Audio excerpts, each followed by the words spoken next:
Okay, let's hear the ideas. The recording starts now. You were just mentioning that you watched the end of the year thing that I did last week, Yeah, and we are speaking about creativity. So yeah. why don't you start us off? So the first thing that came to my mind was why not use poetry as a trigger to get into a discussion? Hmm. Like it can be an excerpt of a poem or just a complete poem. It doesn't need to be English, can be any, language actually. Of course, you need a translation because otherwise you're not as free to talk about it, Hmm. obviously. But I mean, I had my first intuition was like, maybe I should do a German podcast series on my channel about Goethe, the poems, Yeah, and how that relates to solving the meaning crisis, something like that. that's really Because cool. because then basically you begin with poetry, and I mean, I loved your discussion with Aaron about the transcendentals. That was wild. That was that was really a great discussion, and I have to listen to that again because it was so dense. I He's a mean, I dense made guy. oh he is, um, and one can see that he's very fluent in and affluent in all that he's talking about. So it's not like he like me. I have to like think for minutes before Hmm. things come to my mind. I see. It seems to be immediately present to him. Yeah, which I is think which it. is I mean it's a great aspect to have that if you're a lecturer or a teacher at the Mhm. university. Um, so if you're proficient in what you're doing, that's always the perfect start for being a good teacher. But at the same time, I realized he probably is able to talk so well versed because he's teaching, Yeah. and that is something that I have that in my own professional life. I'm a teacher. I'm a lecturer for certain aspects of law in the organization I work in, and that has given me so much feedback and so much learning, way more than I would have ever had if I were just participating in, a seminar or something like that. Yeah.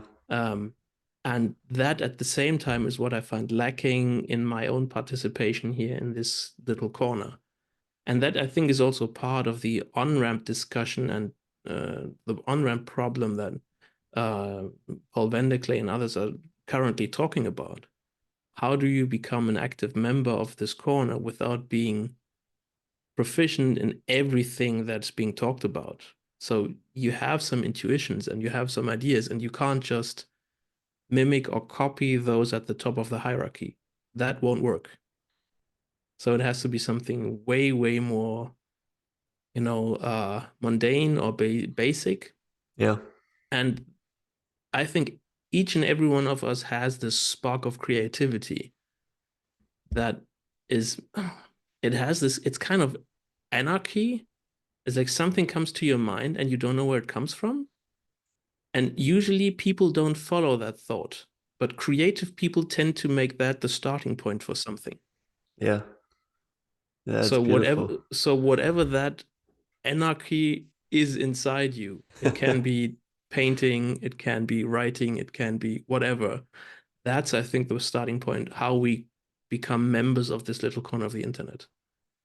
I think I'm gonna link below a video recently made. I'm pretty sure you might have watched it. It was by someone who calls himself a lurker in this Oh little yeah, I corner. watched it just Did this you watch morning. it? Yeah, I saw it this morning as well. So The there's the this. waves, the waves of obsession. Yes, Yeah. yes. So this guy in this little corner who made a video trying to describe this little corner. Yeah. He did it in such a creative way. And yeah, I thought it was brilliant in the sense that he laid it out pretty well, and he also laid out the problems pretty well, what you just discussed as well. Yeah. How do you participate if you do not emulate? Um, and if you maybe don't want to leave comments or want to participate in all of the discussions, if you don't have time for that. I do think at the end he came with kind of a message of like, start your channel, and I'm trying to remember what else he said. It was just trying to grow this network as like as He big as he makes this possible. image of the selling booth. Yes. It's not the front store, it's not on the main street, it's just a selling booth, and people come there and it's crowded and it's busy. and it's not really professional, but it works. It works. Yeah. Where do you Although I'm a bit hesitant because I don't think we're doing economics here. No. It's not about trade-offs, and it's not about, selling goods to someone. If that were the case, I would be totally in the prophelicity authenticity game. Yeah. And that's exactly what I don't want to be, because I think that what what is really a hallmark of this little corner of the internet is that, of course, there are really, really clever people on there, but most of them don't make a fuss of it. Mm. It's about getting into a discussion, no matter how well versed the opposite side is. It's finding common ground independent of our education and upbringing and experience and knowledge. And that's what I think is so relevant and important today, because usually people don't talk with you if you don't know the same thing that they know. Mm. That is like my experience at work. It's like, okay, if you don't have experience in that field, don't talk to me. Yeah. Like, you're boring to me. And it's like, Uh-huh. why? Yeah.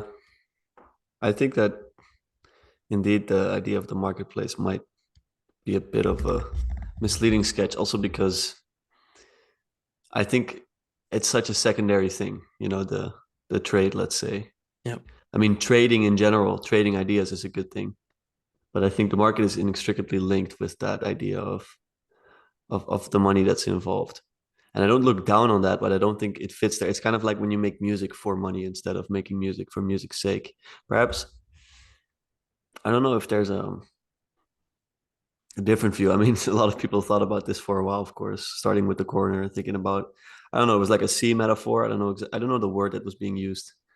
It was like, You mean the estuary, not the estuary? no, another word. I don't know. It was I mentioned in mean, the Green video. Briz, the flotilla. Yeah, the So it's, flotilla. Yeah. but I mean, the waves of obsession really made a valid point there and said, well, to be a flotilla, you need a boat. Yeah, exactly. So that gets you into the question: is Theseus' ship the same, or is it not? Yeah, It's like, exactly. what do So, you mean by boat? yeah, and then the marketplace is already better because it's easier to participate. But I guess we can draw it a step closer, but we'll have to think about it. Anyway, I Well, thought it it's was in a brilliant. sense, it might actually be similar to the discussion that you probably have with yourself about uh, the centrality or decentralization of money, of Bitcoin. Mm-hmm. So what makes Bitcoin so interesting? It's that you don't need to trust each other. Mm-hmm. It's the mechanism that creates the trust. And that's exactly not what we're trying to make out of this corner or Yeah. what we're trying to achieve in our discussions, is it? I don't think so. I think we are No. trying to build trust because we are talking with each other in a way, even though we do not know what the intentions of the others necessarily are. Yeah. And so it's in a very practical sense, vulnerability that's being practiced in this little corner of the internet. Yeah. I guess you're kind of creating little homes everywhere. Like, I think because we all go into these conversations with this pure intention of really like outside of our work, outside of, making money or whatever it is, we want to have these types of conversations. Yeah. There's such a purity to that you go out into the world with that, I don't know, those rule sets, those, let's say, conditions, then that creates a space of trust, a space of a feeling of home, or at least a feeling of, you can be there and let's listen and let's talk. And that's such a safe space to be in, let's say. Yeah, I mean, and it's part of what Vervaeke calls the ecology of practices, right? So it's this homing in. We Hmm. are participating in something together. I mean, obviously, it's in that sense a bit paradoxical because we are not participating in the same room right now, No. and still there's something that makes the connections with many of those in this corner way closer than what some of us have in real life. Mm. which is this weird paradox. Like Yeah. you can have friends with whom you ne would never be able to go that deep the way you go Yeah. Absolutely. in the comments section of a YouTube video. Yeah. Though I must say, I feel more and more in my life, I've tried to create an environment in which that does happen a lot. Right. But it's not normal. But that's why people are always shocked. Like today, I had multiple of these conversations. Like I just was having coffee with a friend earlier tonight, or at least it feels like nighttime because at 4:30 it's pitch dark here. But we had some coffee, and yeah, we just did like a whole life story of his and discussing really serious things, but like deep things. And he was so taken aback by all of this. But it was beautiful, and we both really liked it. And he got out of his comfort zone, and I did. And yeah, I think it's a good reminder to for the people that are participating in this to know that there's a way to also do this. Just in general, I think in a way, what this little corner has brought me is um, the ability to do more and more of this, and to see the value in it, and to yeah, to carry that out. Um, so I think that's been How to not just walk 1 mile with your neighbor, 2 miles. yeah, It's a that's very beautiful. Christian motif, actually. If someone asks you to walk with him a mile, do it for 2 miles. Yeah. Yeah, So and in that sense, it's kind of sacred, actually. It's like, how do we in our lives, online and offline, participate in the world that the world looks at us like a lighthouse? mm, And that's an image that I've been thinking about recently quite a lot. It's like, no, before that I was like, okay, I'm a speedboat. I have to get out there. I have to, go crazy mileage, yeah, fast, fast, fast, yeah. action Let's based. grind. And that's not what the world needs around me. No, What the world needs is like you stand there and you don't move and you shine. yeah, And then people notice you and say, okay, thanks for the orientation. mm, And that at times can feel utterly boring because you don't move. And at times it's life-saving for other people. And we have to, or I have to learn to live in this tension of not moving and at the same time accepting that me not moving might actually be beneficial for those around me. yeah. Yeah, I think it's a beautiful example. I think you're saying it right in the sense that this is actually what the world needs. I think that's that's the way you phrased it. People are really longing for that. I sometimes speak with people that are in a speedboat, let's say, Mm. and they're so afraid of being um, of standing still, Yeah. Yeah. and let's say not hearing the water, that when I do speak to them about that, they just cry instantly.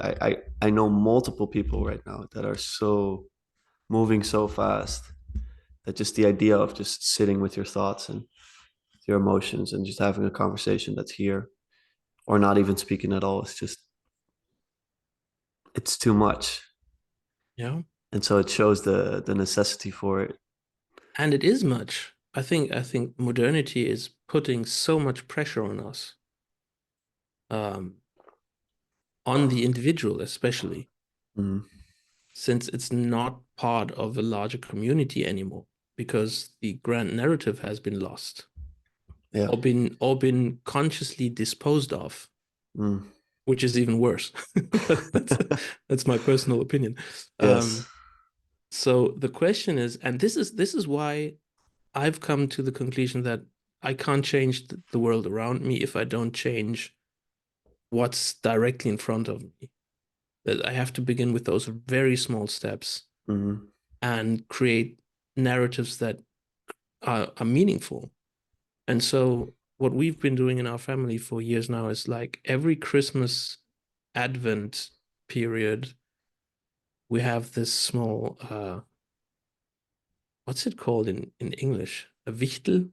I don't know what's it called in I'm English. not sure. Do you know the I have Dutch to word by chance? I have to look it up.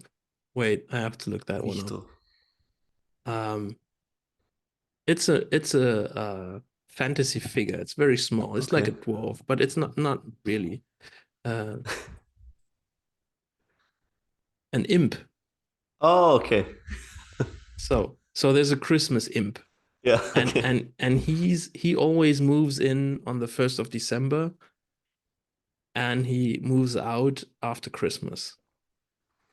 And last year, my wife did the most of it, and this year I did it, and it was such an intense period for me as well because I was writing the letters to my kids on behalf of that imp, and I was doing, the hoaxes and the jokes, like exchanging the toothpaste with mustard or something Mm, like that, right? So, mm, and my children took that dead serious.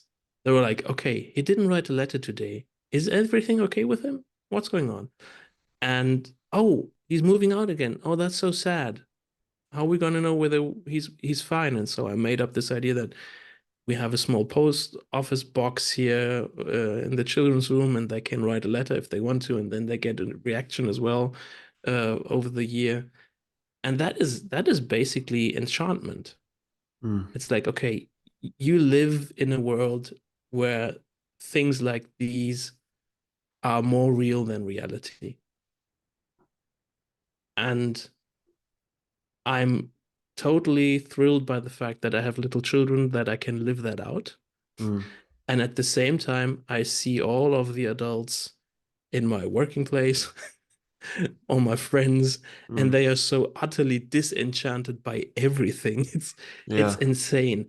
Whenever there's this hint of something what you could say is like sacred or magical or whatever, it's like, okay, how do we explain that in naturalist, materialist, quantitative science measurement terms? Yeah. And I'm always like, oh gosh.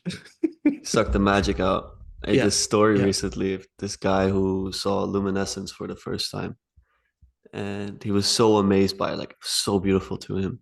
Mm, And then his friend was like, "Oh yeah, that's luminescence, you know." And he started explaining the science behind it, yeah. and it completely pulled out the magic for him. Like he's like, "Oh, that's what it is. Oh, okay," you know. And that's so sad. I remember so when I was a bit younger as a teenager, I would listen to Donald Glover. He's an artist, also an actor. I really liked him as a kid, and when he won this award for an album he made, it was this really peculiar speech he did, and he was like, "You got to bring magic back. You know, the kids don't Mm. have magic anymore." It was like this very specific speech, and it always stuck with me. I was like, "Oh, that's really true." But I didn't even know who exactly he was directing it toward. I kind of like the whole, scientific worldview, I guess. But it's really, I think, something a lot of people experience. And now they long for it so deeply that it can also come back in pretty weird ways, like hearing a lot about witchcraft and stuff like this. Right, right. And that's what's so crazy about this. Like, okay, witches are real. Yes, they are. What they're doing actually is working. Yes, it is. Yeah. Guess what?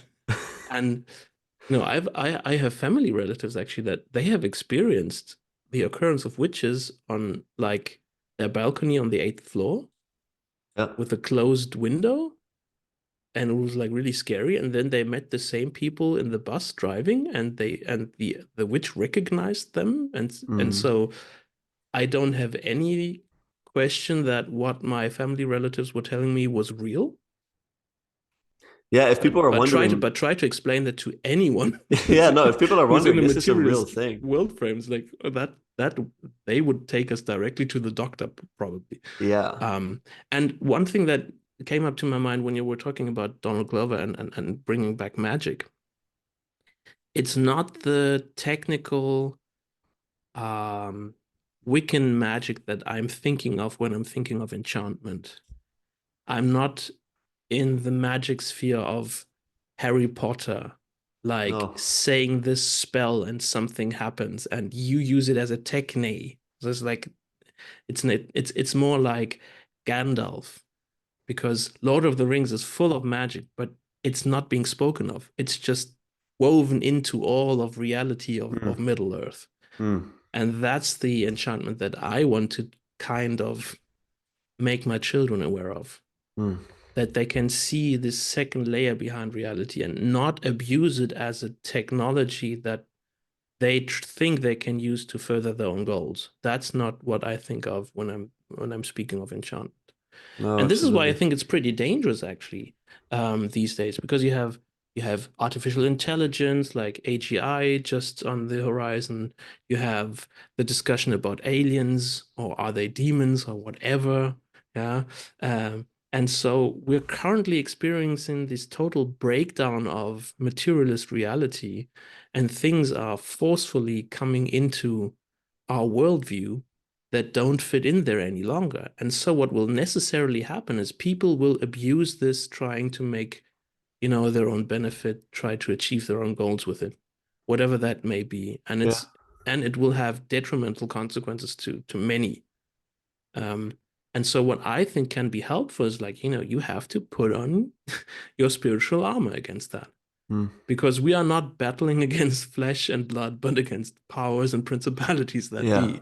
And that is a frame of thinking about reality that is, I mean, of course, deeply Christian, but we have to kind of, and this is what this Pete K.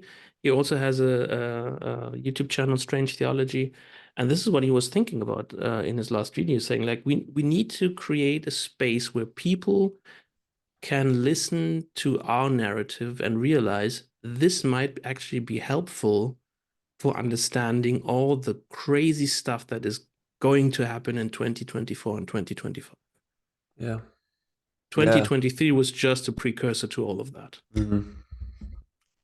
Yeah, it's interesting because we often look at, let's say, biblical stories, at least not us, but me before and other people. It's like, oh, but that now we're in modernity, it doesn't apply anymore. Yeah. It's like, no, no, no, it applies much more than before. Like this is where you start to really need them because you have nothing else to work off of. This is like priceless at this point. And this magic you're talking about, it reminds me of the Egyptians in Exodus, where the Yes. magic is kind of like, this Yes. manipulation, Yes. and it's like the scientists of today. Really, it's like AGI. It's the same thing for power. It's yeah, it's not the enchantment you're talking about. It's really the dark magic. And what's so insane about the Exodus narrative, come to think of it, is each of the plagues resembles an Egyptian god. Oh, really? Yes. It's like, if you look at all the plagues that happen, it's like, okay, all the imagery that's in there is like connected to one Egyptian god. So what's actually happening is God, via Moses, is taking down every single Egyptian god that's relevant to Pharaoh. Mm. And in the beginning, it's like all the magicians are doing the same stuff that Moses is doing. It's like, okay, turn the water into blood. Yes, they can do that. Strangely enough, it's so weird. You would expect, I think Peugeot said that once. It's like you would expect the magicians at the court of the Pharaoh to turn the water, to turn the blood back into water, which they can't do. So what they actually do is they use water and turn it also into blood and say, we can do the same, Mm. but they Mm. can't reverse it. So Yeah. this is already very interesting, and it gets way weirder as well. This is, I mean, it's funny that you bring it up, because right now I'm participating in Exodus 90, which is this Catholic Exodus program, 90 days before Easter, and we're going through the book of Exodus. And we're not there yet with the plagues, but we were there last year, and I did that once already. So I'm looking forward to listening to that story again. Mm. I was actually thinking about the name Ramses. It's in Exodus, right? Ramses? I'm not sure what the name of the pharaoh is there. Because I know it's from the Prince of Egypt, at least, because that's what I always see as a visual to The watch that. animated movie. Yeah, of course. I watched it a lot. I listen to the soundtrack a lot. I like it. I love, there's the song called The Plagues, and Yeah. Yeah. it captures it so nicely. But the name I mean, I was Ramesses brought up is, with Joseph and the Amazing Technicolor Dreamcoat, so I can relate to. I think I watched this, but it's so far away. Is it? does he wear like the robe and everything? Is it very colorful? Yeah. It's a Okay, colorful robe, right? okay, I think then I watched it. Maybe I'm making it up. But anyway, the name Ramesses in Egyptian, I think it's like the same as Moses, but with an Egyptian god before the name Moses. So I thought that was pretty interesting. It's like Moses takes off the god, and now it's just that. Right. Wow. But I'm sure it's a far-fetched idea. Yeah. Anyway, do you have any ideas popping up now? Otherwise, I have some questions. I mean,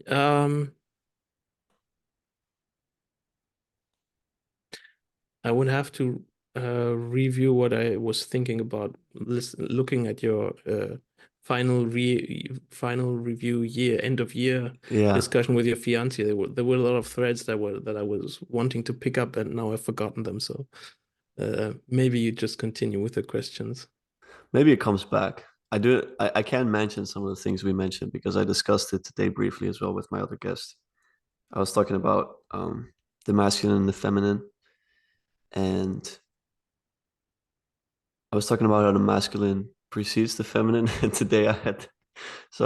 I had this guy on who was kind of like an atheist, techno optimist, rationalist I've had on before. And he commented about that I said that the masculine precedes the feminine. And he started to make a scientific argument why that's not the case. And I stopped him like 5 seconds in, and it was just so comical. I was like, this is exactly like what Sam Harris did with heaven. You know, he like grabs a telescope and he's like, I can't see it from here. So where is it? So I mean, Sam Harris is this. He's almost paradigmatic in a way because he's this figure of which the Bible would say they had the knowledge but did not see it. yeah, And I mean, this is probably what's also happening to many of us, and I'm not taking myself out of this. Far be from it. I'm more modern than I like to be. mm, And I'm grateful for the fact that I'm not pre-modern, living yeah, in the past, but right now. And yet, um, I mean, we talked a bit about that in my first talk with you, my bit of my biographical background. I've had too many experiences of the second layer of reality breaking into the modernist frame that I'm unable to deny its existence any longer. yeah, And so I don't know whether everyone needs such a breakdown in their own lives. I hope not, because usually they turn out to be very messy and painful. yeah, Um, but it seems to be a recurring pattern that if you're too self-confident and you're blinded by your own knowledge, then reality will kick you yeah. at some point. That's for certain. Um, and I mean, yeah, the question is that it's also the question if there's any universality to Christianity or not, Mm, because not everyone on this planet will have such an experience. And the question is, does he or she have to experience something like that to be able to transform into a mode of existence that is more valuable than the form before it? I don't know. yeah. I think it's a bit overstretched to argue in that way. Mm. Yeah, I think experience in general, or religious experience, let's say, some really need it to have Yeah. the, like you said, the layer, the other layer penetrate through. I definitely needed it because I had such a hard mind as a child, as a teenager. Oh, But that was one question that I had yeah, um, to you actually. So if you don't mind that we go switch the ahead. roles right Let's now. do it. I listened to the discussion of a few of your discussions with your father, which are always enlightening. It's man, I envy you for that relationship. Thank you. Believe me, it's so beautiful watching you. Thank you. Um, and you were talking about or he was asking you something about your ayahuasca experience. Mm, Now, I've read a book. I don't know if you know it. It's Monica Gaiano. She's a biologist, mm, and she actually looked at how plants communicate with each other. Okay. And the way she was able to come up with the solutions and also some hypothesis was she was at the same time she was doing the research, she was also going through a lot of mediated trips like ayahuasca experiences and other kinds of um psycho experiences. Hmm. And so this her book is titled Thus Spoke the Plant. So that the trees and the plants were literally speaking to her, and through that she was able to create experiments in the lab where she was able to corroborate the hypothesis that plants communicate with each other independent of chemical signaling, Okay. which is really, really Yeah. interesting. Yeah. It's like, oh, um, so that's kind of breaking the materialist framework right there Yeah. at the in the laboratory as well. And I was thinking, but I mean, you're still very, very young. Yeah. Um, at what age did you have that experience? Was that in the Netherlands? Was that somewhere foreign? Oh, it was when I was 19, just turned 19, and it was in the Netherlands. Yeah. Mhm.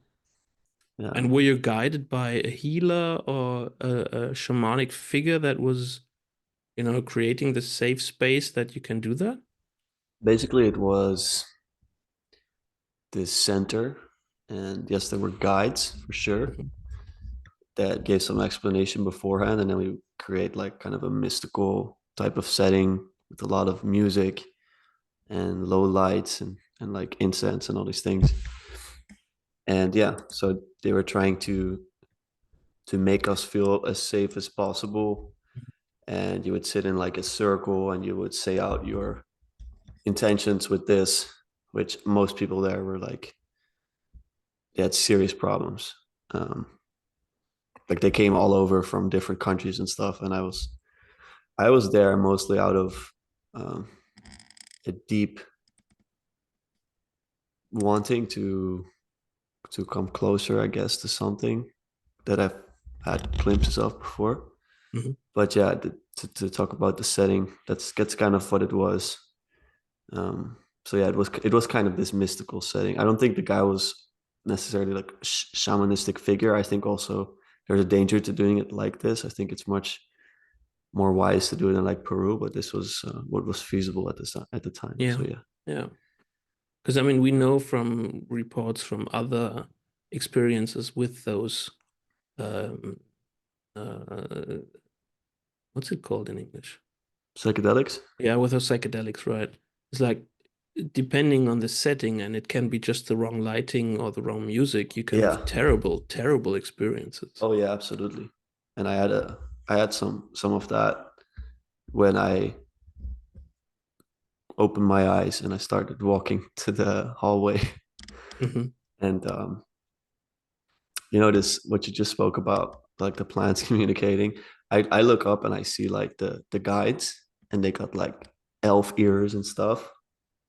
Like it was like there was another layer through Hmm. this reality, and Hmm. I started walking Hmm. through the hallway, and the hallway like it doesn't stop, you know. Um, Did like you there did was you observe any jester figures? no gestures, but definitely like what you spoke about, this enchanted type of view of reality, but also there felt like a dark twist to it. Whereas when Yeah, I was just in that safe space, it would be just the most overwhelming experience of love.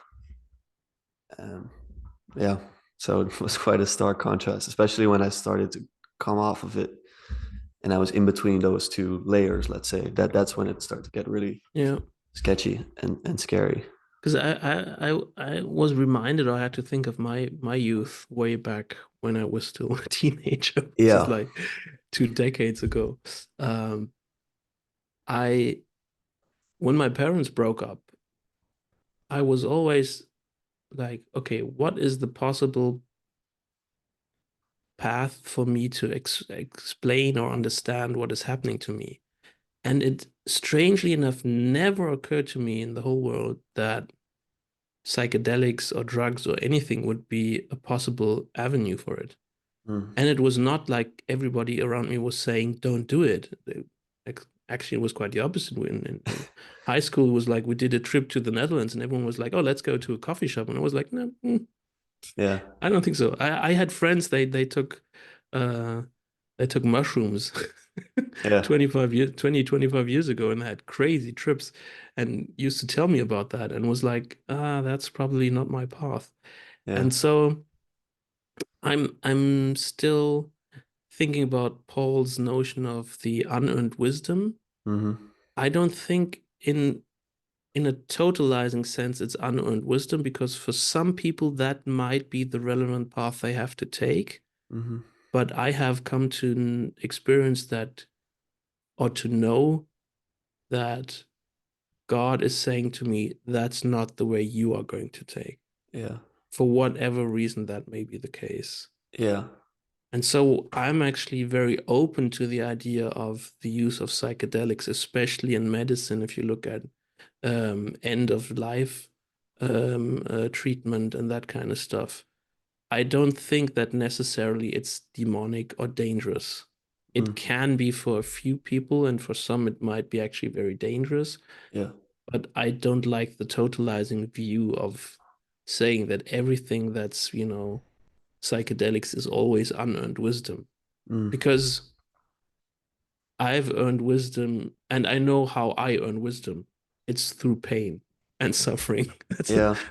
That's the only constant in my own life that I've come to know is like if I think I'm wise or knowledgeable, I haven't suffered enough yet. Mm. It's, Yeah. life always kicks you in the butt when you're too high. Absolutely. Yeah. So have you experienced psychedelics since then, or was that such a life-changing experiences that you said, wow, I don't need that any longer? Well, Because it shifted my frame of reality.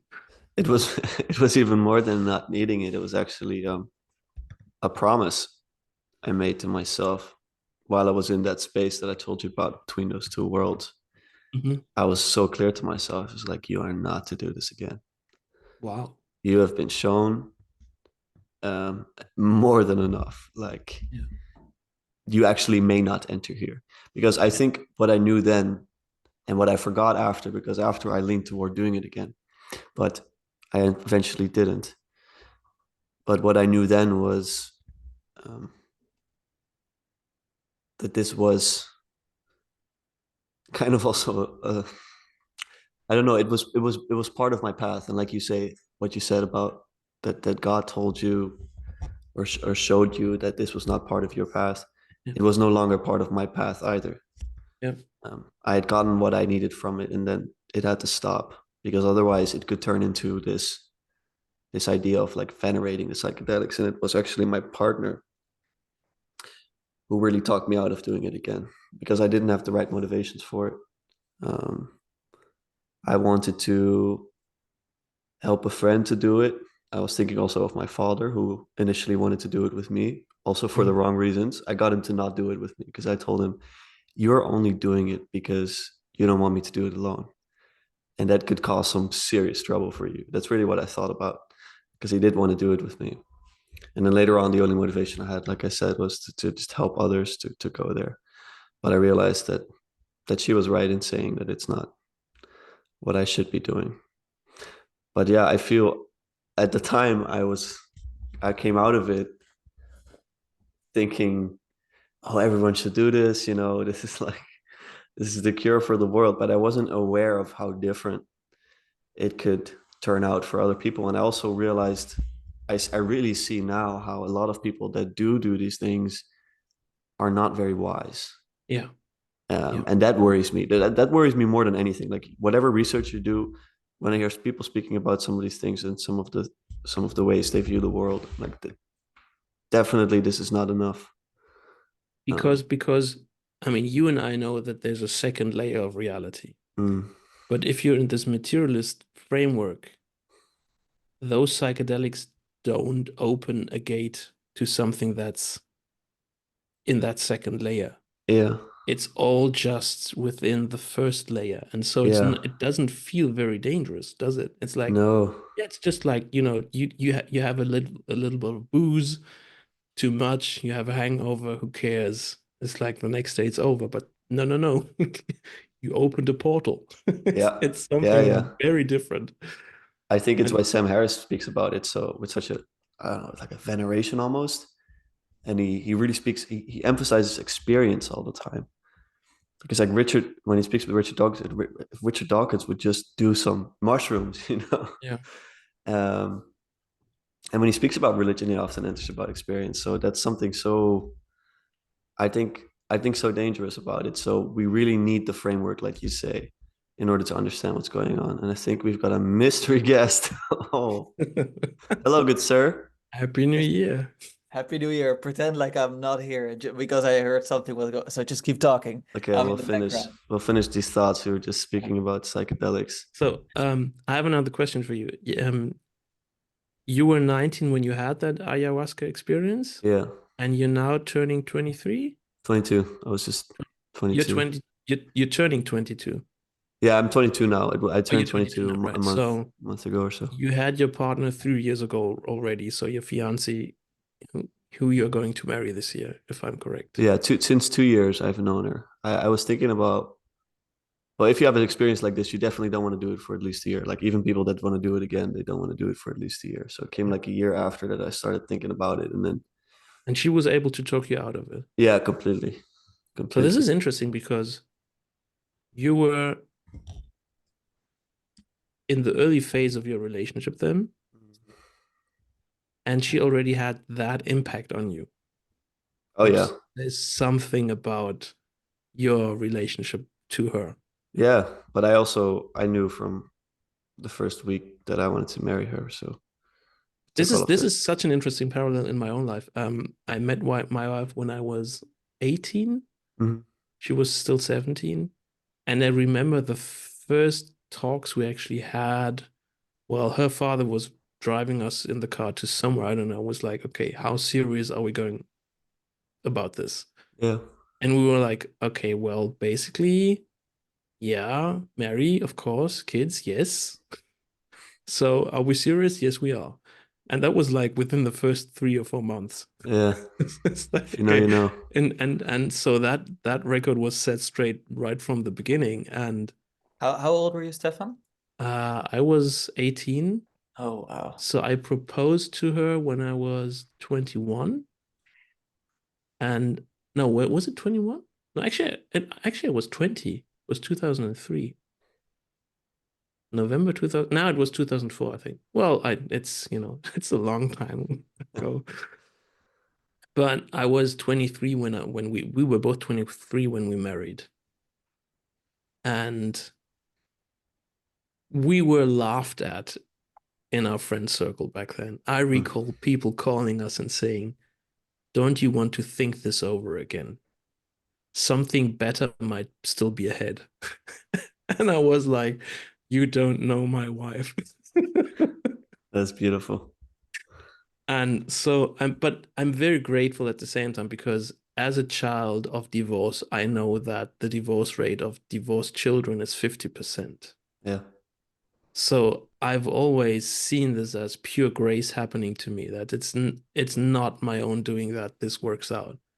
It's we both wrestle with each other and wrestle with God and wrestle with reality, and somehow it works out. Mm. We keep on keeping on and believe that at the end of the road, gold is waiting. Beautiful. And so in a sense, I can hear that there's this almost transcendental hope that you have had from the beginning in your own relationship with your partner. And this transcendental hope was, part of how she was able to influence you back then and what brought you onto this path that you're going to get married this year. Mm. Which I think is in these times, it's the most radical thing you could do. It's such a punk move. It's like, okay, I'm getting married before 25. It's like, way to go. More Yeah. power to you. This is Thanks, man. insane. Yeah, it's really what it's being viewed as now. It's funny because I wasn't sure how people would respond to it. Like you were speaking about the responses they had to you, and it's been overwhelmingly positive, like to a degree that I could have never imagined. Like I still almost every day get someone congratulating me. Because I think people are really like, wow, this is actually possible still. Yeah, this is where we tie back to what I said earlier on about the lighthouse. Mm. Yeah. What you're doing there is a lighthouse moment. It's like you're not moving, you're standing still, and you're shining right in a time where people are single or are divorced or Mm. are incels. Or I mean, it's the strangest of times. Who would have thought that like 50 years after the sexual revolution, young adults don't have sex any longer? Yeah. It's, I Yeah, I mean, discussed this today. in what time are we living actually? And Mm. so when you're in your relationship, if that is pointed outwards to the society at large, people can see that as a real beacon of light because it shows there's a fundamental hope that exists. And that ties back to the fact that, I mean, I'm not Catholic yet, but still, there's something sacred to this relationship of man and woman within a bounded relationship of marriage. And Mm. that is participating in a higher reality. So it's the breaking of something transcendental into this material reality. And it shows in marriage. And Mm. this is why people either get mad about it or utterly excited about it. I also Yeah. think in your case, like what might be different from you compared to Stefan is that, um, you had your own friends when you were, let's say, Stefan's age, Yeah. and like to some extent, yeah, it's like you kind of, well, you've discussed now many times on your channel how sort of how radically different sort of a person you've become. I mean, like in a good way. And that, not that you were like, I really enjoyed you actually like as a younger brother also when you were younger, but I'm just saying, like, I know that this is something you at least look very positively back upon. And that also means that at some point, like once you're sort of trying to see or find what is that new identity now, I guess, that I'm assuming, and then, then meeting your partner there and now getting engaged with her, but then also like having, yeah, sort of new friends that sort of are seeing you in this new light, right? So that also means that you don't, like it's kind of like something I think that is often discussed, that if you're still with certain friends who don't congratulate you for some of your successes, right? Because in some ways, like that's kind of what Stefan was alluding to, is like sometimes you can be actually met with criticism or jealousy. It's like, Yeah. wow, I would and that's the thing, like sometimes people, like friends of mine also said this who got married, is like that sometimes people just respond like, oh, whoa, I would never do that at this point. Like just like they immediately tie it back to themselves. And that's the thing. Like, so there's something, my point is like the contrast between you and Stefan is you kind of got into these new networks of people and new friendships Mm. that saw you for who you've become and not for, oh, Lucas, no, that's strange. Why are you no longer this person that we knew before, kind of. Yeah. So I also think that's also why people are so positive. And for us, yeah, we're just for us, this is part of your wonderful development where you seem to really be coming into your own, but not in an individualistic way, but in a way of, yeah, individuation, right? Thanks, man. And Yeah. welcome to the conversation. Glad you could make it. Popped in here. I wasn't sure if you would. I was Yeah, actually watching. I just put Madeleine to bed, and then I was like, okay, I might have some time still for this. That's Yeah. fun. That's really good. I was watching the Nietzsche talk actually, and I started Oh, the nice. panel discussion you had. Oh, so I have not. The thing is, like, usually I don't really listen back like to any of these conversations that we have because, like, usually you post them like the day after, so I'm like, ah, it's fine. I kind of like remember. But Yeah. then with Karen Wong, like, she posted like a month after, so then I was curious, like, okay, was it kind of like how I remember? Is it different? And then the same thing was obviously with the Mannheim talks. It was interesting to listen back to that, but I haven't listened yet to the panel discussion. I just Mm. remember being very, very, very tired after my own talk, and that like so I'm like a little bit afraid that maybe, but we'll find out soon enough. I guess then I made you even more tired because while we were walking back to the hall away, I was like Yes, that's chatting true. with you like That's Nietzsche, true. Goethe, sense making. Yeah, but that's also wonderful, you know. It's kind of like, you know, you one way in which you know that your talk went well is if people like go up to you afterwards and are like, "Well, I really want to discuss this now," you know, like Yeah. otherwise Yeah, people just kind of yeah. stay to themselves. So I really appreciated that actually. So I thank you. mean, you definitely have a teaching talent and a lecturing talent, so that shows. Mm, Um, and it's great to see that also in the videos that you do. mm, It's like you really have a volition, a vocation there, not volition. mm, You have a vocation there, and I think that's something really, really obvious to me at least. mm. Um, That maybe not that's as really obvious to kind. yourself, but I can see the immediately the benefit of those participating in your seminars. Mm. That's amazing. That's a great compliment. It's also it's a good for me to hear because this is kind of like going to be the year when I need to make some decisions regarding actually that career path. So Yeah, thank you for your 2 cents on and that. it's a tough time. I mean, I went through that as well. I was like 3 semesters, no, actually 4 or 5 semesters, teaching assistant Mm. and research assistant and Yeah, uh, exactly. Yeah, you know the drill. student advisor, all that stuff Yeah. at the university. I began in August 2008, and I left university in December of 2015.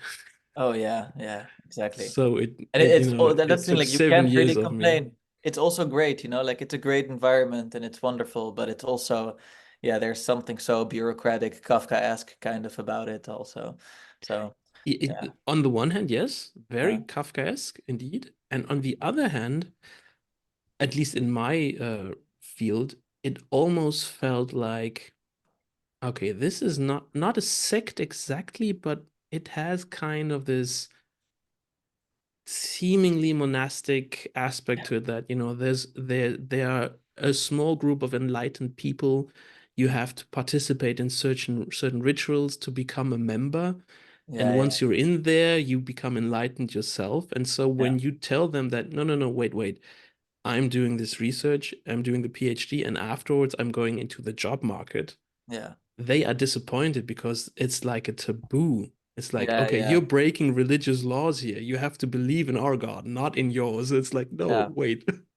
No, I mean you are right. Yeah, yeah, it's really good. I mean, obviously, like I'm not there yet, so like I'll have to see for myself, but it seems to fit the pattern very closely so far. It's nice. So Wait, when like I don't want to impose because like you've been talking for 45 No, no, minutes or no, an go on. hour no, it's already. fine. So okay, It's been very intuitive, so we can just jump from okay, thing to thing. It's very okay, good. okay, okay. Actually, if I may, I have a few observations or comments on your discussion about the transcendentals Oh yeah, that I please. put Awesome. into the comment section as well. But while you're here, I might just ask you too, I and haven't seen maybe it. Like, when did you respond that to the in the comment section? yesterday. Oh, okay, okay. That's why I haven't seen it. Okay, okay. Tell me. I'm So, super curious. um, Uh, you were talking about the tension between the Platonic and the Aristotelian view yeah. of the transcendentals. And that reminded me of the particle wave duality of light. I don't know if that makes sense to you, but it's like No. if you collapse the tension Uh-huh. into either a particle or a wave, Yeah. um, that depends on the measurement by an Yeah. intelligible observer, Right. Yeah, right? okay. So in that sense, both are right. I'm just going to read what I wrote there. In that Yeah. sense, both are right. The true, the good, the beautiful can be at times a Platonic idea that permeates all of reality, Yeah. just like a wave. Yeah. And at other times, it can collapse into a concrete single particle with a specific motion and place. Right. Yeah. I Like see. it's not either or, it's Yeah. both and it depends on the intelligible observer whether it is, this Platonic idea or whether it's just a matter of empirics. Yeah. Right. Yeah. But Yeah. but Yeah. that again also means that this falls under the Heisenberg uncertainty principle. Yeah. You can either know the motion of a particle or its Yeah. position, but not both at the same time. Mm. Right. And wait, this by the way is so interesting. So like for one of my classes, actually, I took Heisenberg as an like sometimes like you you have all these students in front of you, and they're like, let's say, in a physicalist paradigm, but then you're teaching them like Plato and then the Timaeus, and for some of them that's just like so far removed of what they could potentially be interested in. So indeed I actually used Heisenberg because he has this, I think this book, I think it's it's called Encounters with Einstein.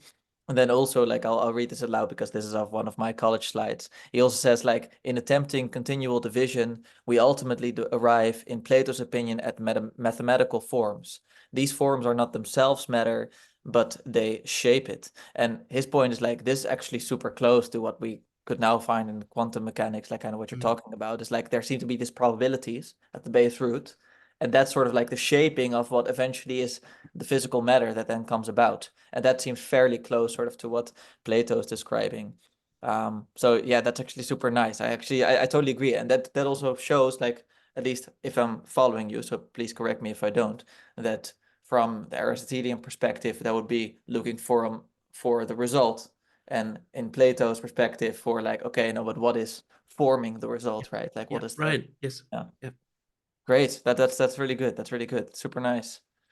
Um, something that I also notice, and not just in your talks, but in general in this little corner of the internet, is at many times there's this argument from authority. It's like at times I don't know whether Viveki is talking about what he thinks himself or he's just quoting thousands of sources, and we are trying to find out what he means by that. And so your discussion about the transcendentals also had a touch of that in it. It's like you, Aaron, were a lot of times, referring to Nietzsche and Plato and Aquinas and all this. And at the end of the day, what I find fascinating about those talks in this little corner of the internet is, what do you think? Yeah, that's a good point. Yeah. Yeah. And so it can get lost. Like, okay, we're all in our literature review and all excited that we know the stuff, and we try to, compress it into one sentence and then put it into a video. And this is beautiful. And I do the same. I'm prone to that as well. But at the end of the day, what really sticks for me is like, what was the soul and heart of Aaron telling me at that point? Yeah. I also think, like, to be fair, this is a little bit of insecurity as well, right? Like, it's like, I think you're familiar with this because you've been in the academic environment, is that when you just start learning about something, and I don't mean like just started learning yesterday, but even when you just started learning, let's say like a year ago or something, like you don't feel things become like part of your expertise that quickly. And then it's just, you just feel like it's right to constantly cite your source because, like, okay, I'm not sure what I'm talking about. I just know that this person said this, because like I'm really like I'm still forming sort of my own view on this. And at the same time, I do agree, like, that underlying that there is, like, if you would keep asking me, and maybe that's what you want to do. Like, I do think I have a view there, but it's very different from someone like Nietzsche, who I've read all of his books, right, and all of like, not all of his, but like many of his personal letters, and I've really thought about this for like 6 years now. And then all of a sudden you can see emerging, like, okay, that's what the secondary literature says about him, but this is kind of my own view in contrast to that. And I can't do that really with the transcendentals yet. And yet I do think that if you would keep asking, that maybe you'll find, like, okay, actually I do have some intuition of this, because they're transcendental, so they're universal, right? So they're not. Yeah. Yeah. Because I fear that. Yeah. And this might be an on-ramping problem to this corner, but also an on-ramping problem to academia and to discussions in general, is we feel so suspicious about our own intuitions Yeah. that we don't allow them to, get out there.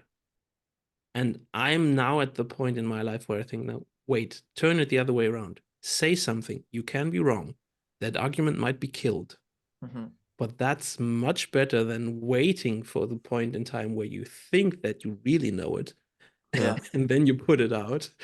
And then it's also explicit what already. happens is that, it gets destroyed. Yeah, it's like I was listening to a discussion about implicit and explicit knowing.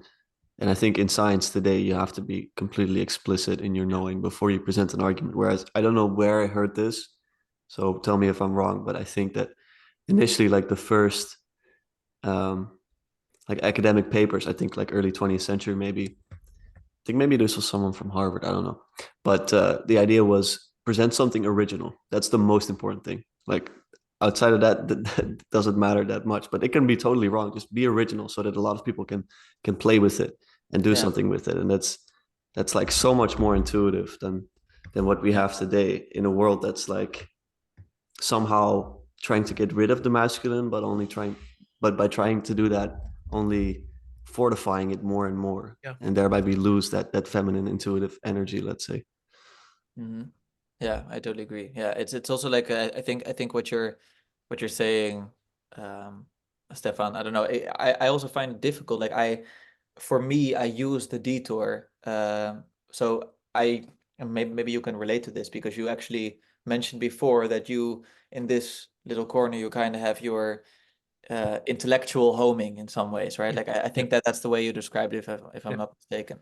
And that also shows that for many of these matters, I have like an intellectual route to get there to actually find out that if I keep talking about it long enough, then sort of like, the through line will show up. And then like, that's actually where my intuitions were at, because actually my intuitions are far less transparent to me. And I think there are different ways of dealing with that so I think the dialogue form, one reason why I really enjoy it, I just now see that my hair is all messed up. One reason why I really enjoy it is that it's collective, right? So it's a very collective process. I also think obviously people can meditate together, and that can be a beautiful thing. But one thing about the dialogical process, like if you just keep talking with someone, like you might be a completely like different wavelengths, literally, and then at some point you're at the same wavelength. That's also when it starts dawning on you, and then it's like, wow, okay, this is really powerful. And that's why I really enjoy that form, even though I'm super aware that on its own and just by yourself, it might actually be far more valuable to at times to just stick close to your intuitions and just state them, as opposed to indeed going this intellectual route about it. But for me, it does work depending on the context and how much time I have. So yeah, it's a bit of a tricky thing. I mean, what I think holds true is that what Jordan Peterson says is while we are talking, we are thinking. Yeah. It's not the other way around. At least I've experienced that when I'm on my own and think to myself, that's just half of the thinking process. Yeah. And so it's really helpful to have, a partner in dialogue to realize, okay, this is what I'm thinking. I didn't know I was thinking this. This is interesting. Yeah, and I also think like it's strange, but the people who started podcasting, like how should I say it? Like they probably, like the reason why they felt confident enough to start talking is because they kind of, they felt, I don't know, they felt comfortable in having a dialogue with someone. And also they were like, okay, yeah, we're going to record this, so we're aware that it's going to be, viewed or listened to by some people. And that's actually interesting because it shows that implicitly there's all these rules or, how should I say it? Just expectations surrounding dialogue that actually make it a very admirable good practice, and that's also why people are listening to it. So it's not just that indeed while we're talking we're thinking, that's one thing which is super valuable, but also we are at the same time how should I say it, like we're demonstrating this practice of like what is good thinking supposed to look like, because there's rules to this dialogue where indeed now, for instance, what I could do is like I'll grab my phone, I'll start looking on my phone, and then be like, oh yeah, what did you say, but I'm not going to do that, right? Because like we're kind of in this agreement that no, we're really having this close and upfront talk, and therefore people listening to this hopefully also get this implicit model, even if it didn't become conscious at some point, maybe now at this moment it will, that they're training themselves how to think as well. At least that's how podcasting has worked for me, but you can only do that once you make the extra step to then enter in the dialogues yourself and the conversations yourself. Yeah. In a fundamental sense, we are sharing attention with each other. Yeah. Mhm. And that is agapic love. Yeah. That's a principle of love laying itself out in reality. So it's not the romantic relationship that's also relevant. I'm a romanticist at heart. So yeah. Because you have like this faith or trust that the conversation, like that, where it will go, it will be good in some ways. Yeah. Like you're not, at least I'm not like nervous, like, oh my God, okay, it's good, going well so far, but who knows where it will be going. Like I'm actually like fairly confident and faithful because I feel comfortable with both of you. And not just comfortable in the sense like, nothing adventurous will happen. Actually comfortable in the sense like, we've had good adventurous experience in the past, and I'm sure there will be more of that tonight. And in that sense, it's like it's properly agapic, because it's not just like, you do your thing and I do my thing, but it's actually like, let's find where each other's complexities can like enrich each other, right? Yeah.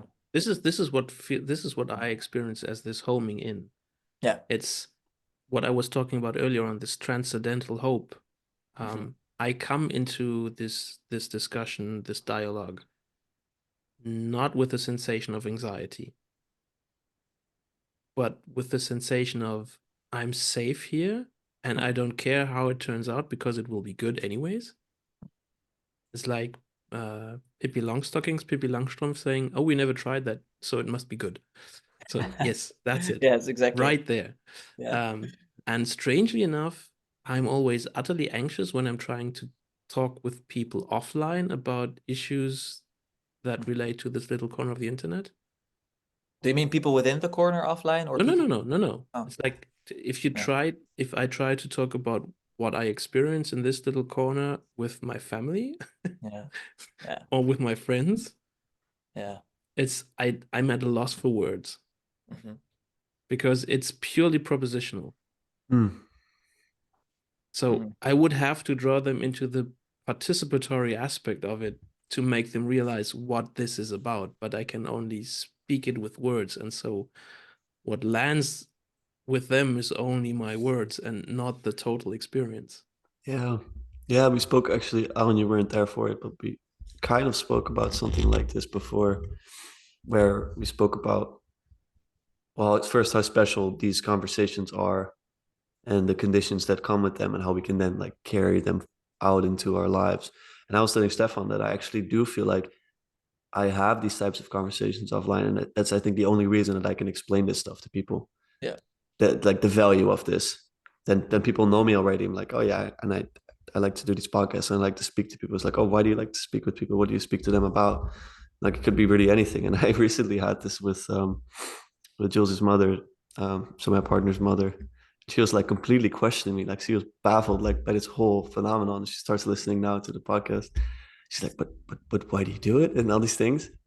And now she's starting to see it. It's so sweet, but the people around me are understanding already. So I think what you say, this participatory aspect, is so important. So I think the idea of carrying this spirit that you say, like this agapic spirit, sharing attention, carrying that out into the world, I think can allow for people to understand the value of it, and then trying to, I don't know, trying to create a corner or sort of a home in which we can feel comfortable speaking like this everywhere, basically everywhere where there is necessity for it. And me and Stephan discussed at the start, like there's necessity for it everywhere.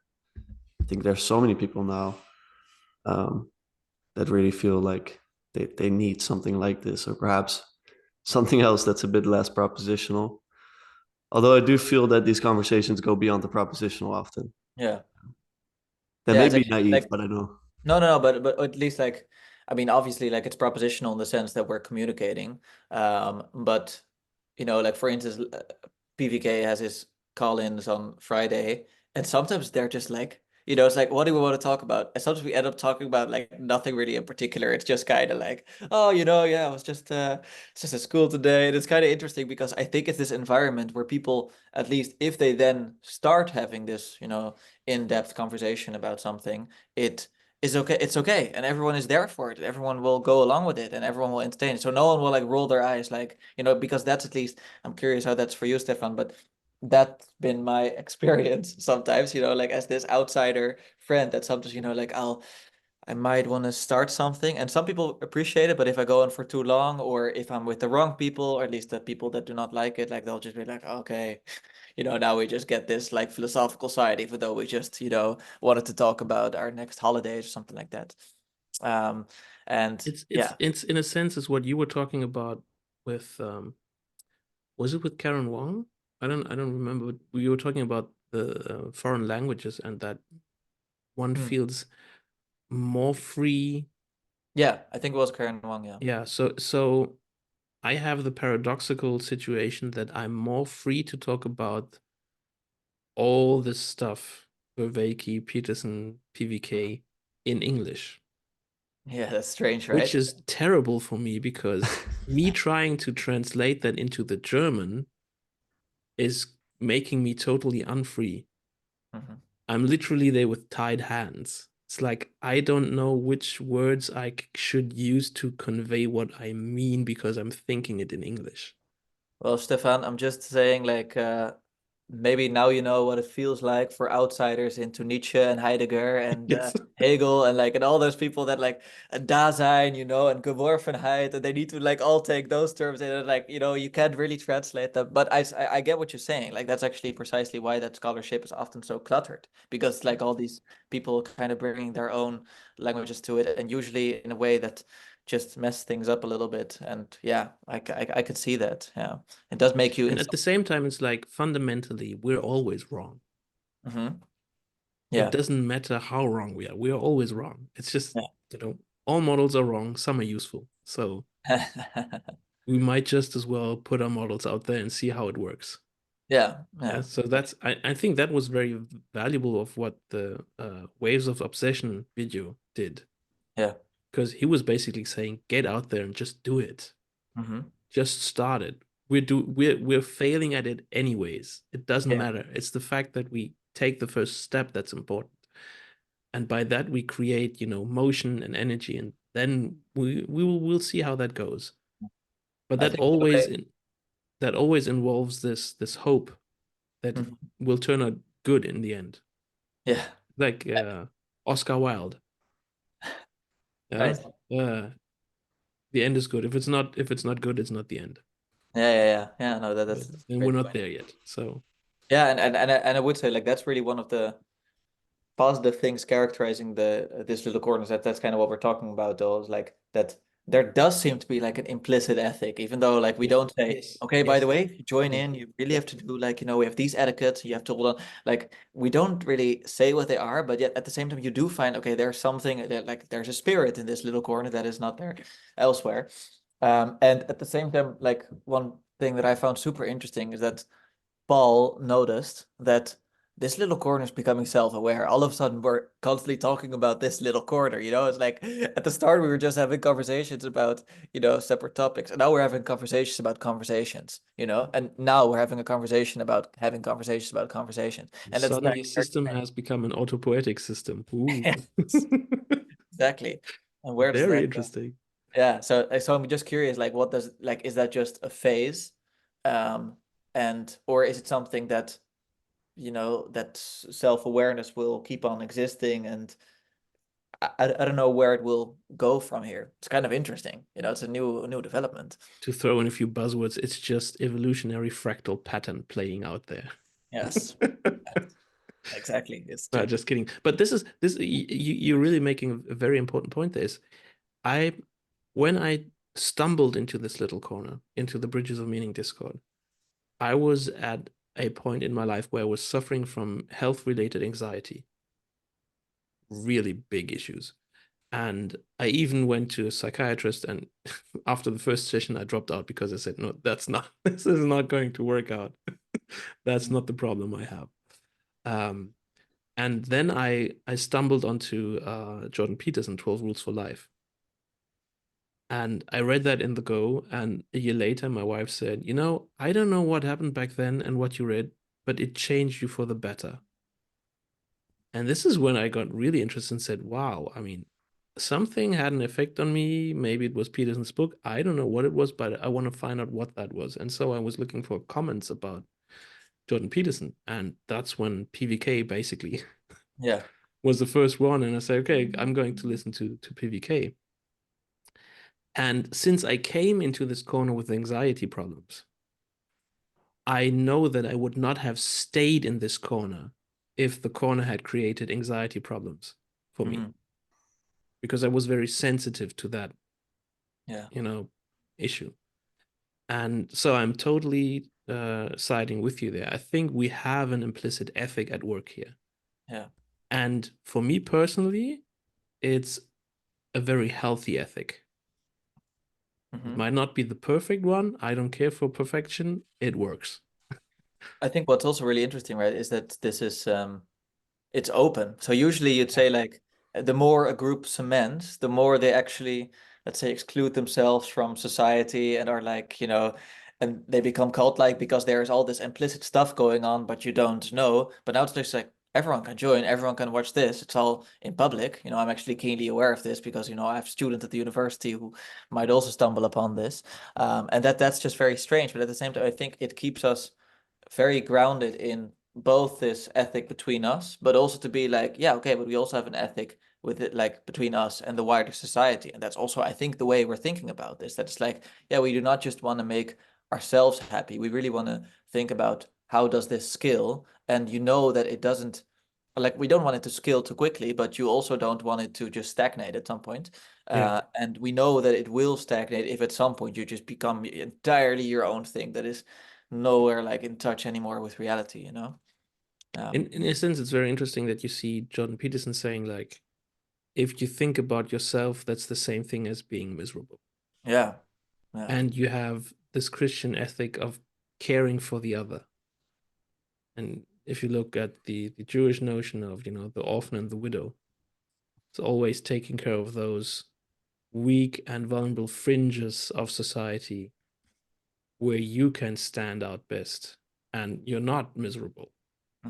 And so this is what it ties back to what Lucas and I were talking about in the beginning. It's like, okay, how can you change the world? I don't think you can change the world by revolution and, going outwards and with massive force, but it's more like this lighthouse principle. At times it's utterly boring to stand at the same place and not moving, but other people see you and see the beacon of light that you are shining because you're still standing there. And so in a sense, maybe what this little corner is actually creating is like these beacons of light, small as they may be, to shine both into the online and offline world. Yeah. And make people realize there's something more. Keep it that, not define what that more is, but just that taste of this more, whatever that might be. And at the end of the day, it turns out to be hope. And this is such a motivating feat of this little corner. It's like, I don't feel disappointed when I'm in a discussion. I don't begin it with disappointment, and I don't end it with disappointment. And that's basically like one of the rules of Jordan Peterson is like, if you can't do anything else, at least don't end the day more miserable than you began it. That's like the one principle. And it seems to work out very well in this little corner. Yeah, I totally agree. I really felt that there's a almost prophetic way you said that. Like I was hearing you speak and I was just seeing like all the interactions between the people here, but also like when I'm at work or something, or just speaking to friends and stuff, and kind of like speaking about things that oftentimes they've never been exposed to. Oftentimes it's younger people, and they start speaking about like, I don't know, Socrates or whatever like makes sense to them. And you start seeing them light up, like all these things are there. Or if it's someone that's more of like a self-help oriented person, like pointing toward the next horizon, and then just, I don't know, I just love this idea what you said, that there's hope there. If I were to boil down, compress everything I've heard yet of PVK or Peterson or Peugeot or Vervaeke, it's like reality is good. Yeah. Existence is benevolent. Let's get on this journey and experience this benevolence. It's not the negativity that's out there. It's not the malevolence that everyone says that reality just is. Yeah. And you can frame that into a Christian story. You don't have to. But at the end, it's hope. It's this goodness. And this is what I want to transport. This is why I'm still hanging on to this little corner. It's like giving me energy to think about how can I put that into practice in my own life. And so I really pushed my wife and my kids. We created these little plastiques like houses with a heart in it.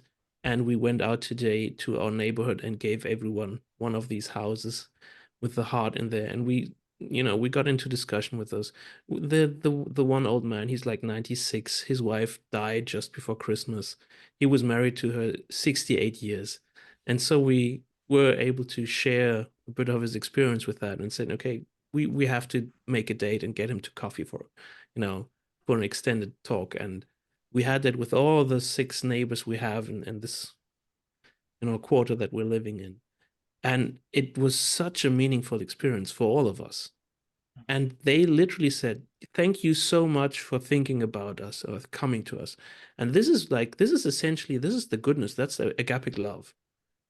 And so I think we need to, and I realized that this little corner, as good as it is, I need to put that into practice in reality.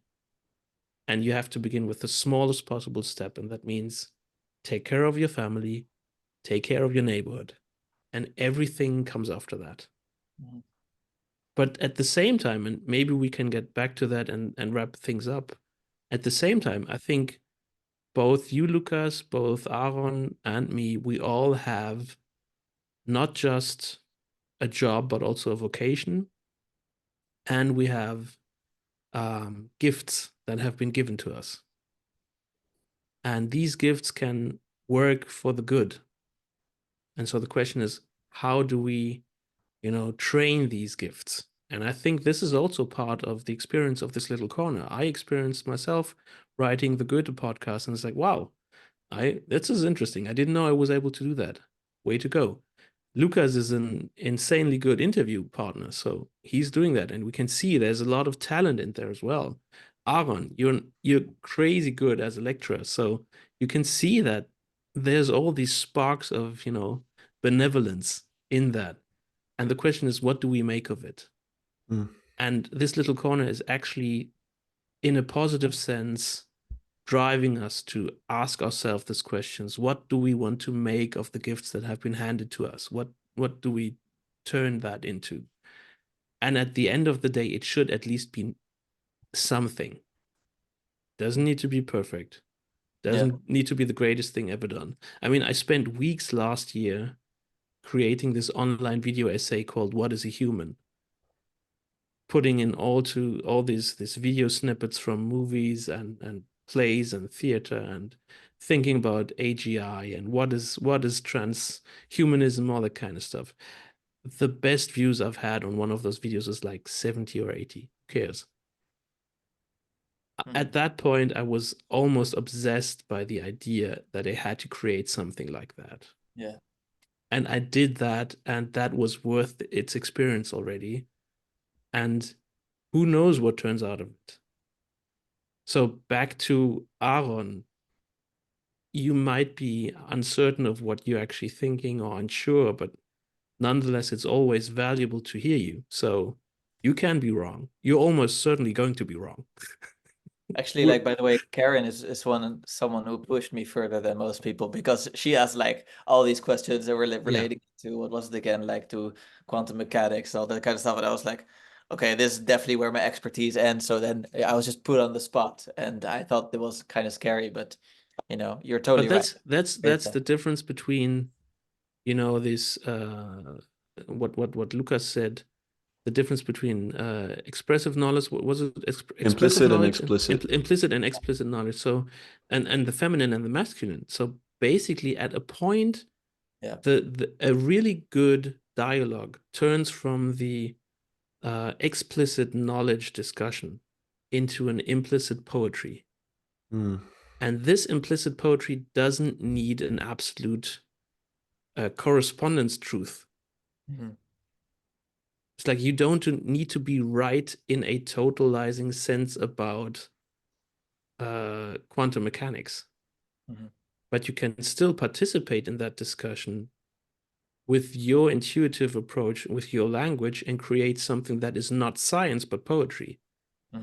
And by that, convey something of the transcendentals itself. Yeah. And this is what's great about this little corner. It's both. It can be like this really scientific, thinky-talky stuff, and at the same time, deeply poetic and moving. And people get something out of that. Yeah, and it also and the beauty about that is that, and that's, I think that's what Peugeot was trying to do, right? Like he's showing how fast you can scale up the phenomena, right? So you can indeed, like, you can look at the symbolic structure of putting on your socks and then scale that up to the symbolic structure of organizing a society, right? And then it's just like, and that's just wonderful, because that's, I think that's what you were describing in some ways, that yes, it can be sort of up here, but then it can go all the way down here. But it's not like those are separate. It's not like, okay, like now we do this and then we do that. It's like we see the through line, right? And that's what makes it so wonderful. Yeah.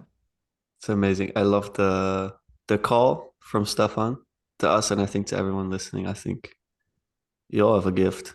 Wolfgang Smith said the vocation is God-given, so do something good with it, for sure. I wanted to comment quickly on Karen.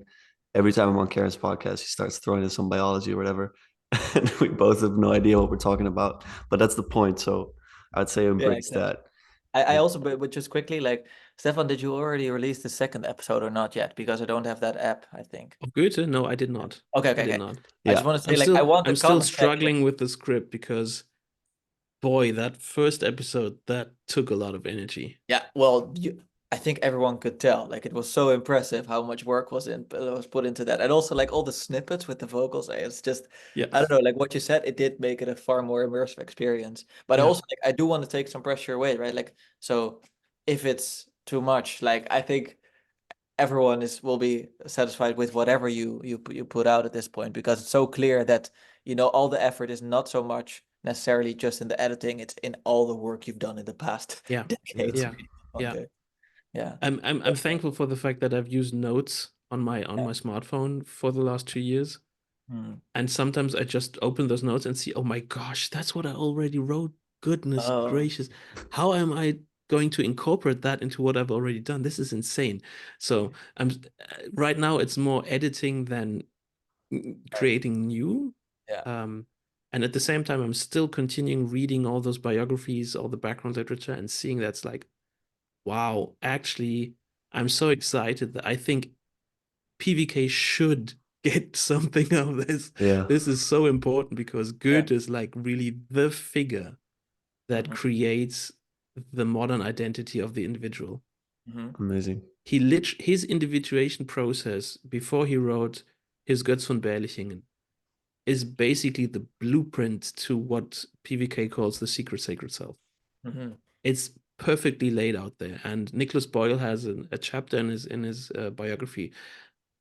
One should read just that chapter and see all the the connections between all the discussions that we're having in this little corner of the internet. And so I'm so excited that at the same time I'm thinking, no, this has to be so good. Yes, I see. That I don't want to mess this up. This is just way too important for me. And I'm saying I want a comment section. Like, you're not posting it on YouTube yet, but I want to be able to leave some comments. But that's actually, that's just a technical issue. I'm still trying to work out how I can make an OBS video with the MP3 audio and maybe do a few slides, like a few images of Goethe and his time, so that I can upload it to YouTube as well. Great. So that was literally what I was thinking about, how to solve that problem today. Awesome. So that's great. I'm gonna link this down below. I am gonna have to wrap it up, but I had a great conversation with the both of you. Yes, Quickly, for the implicit, thank you. For the implicit, explicit knowledge, I'll link the conversation of Brad and Karen. I really like it. It was about Lord of the Rings, Dune, and the Ransom trilogy. Just wanted to mention that because I know Brad listens to this. Aron's talk will be down below as well. It's been released very recently. I'm going to talk to you, Aron, offline about it. I thought it was really well done.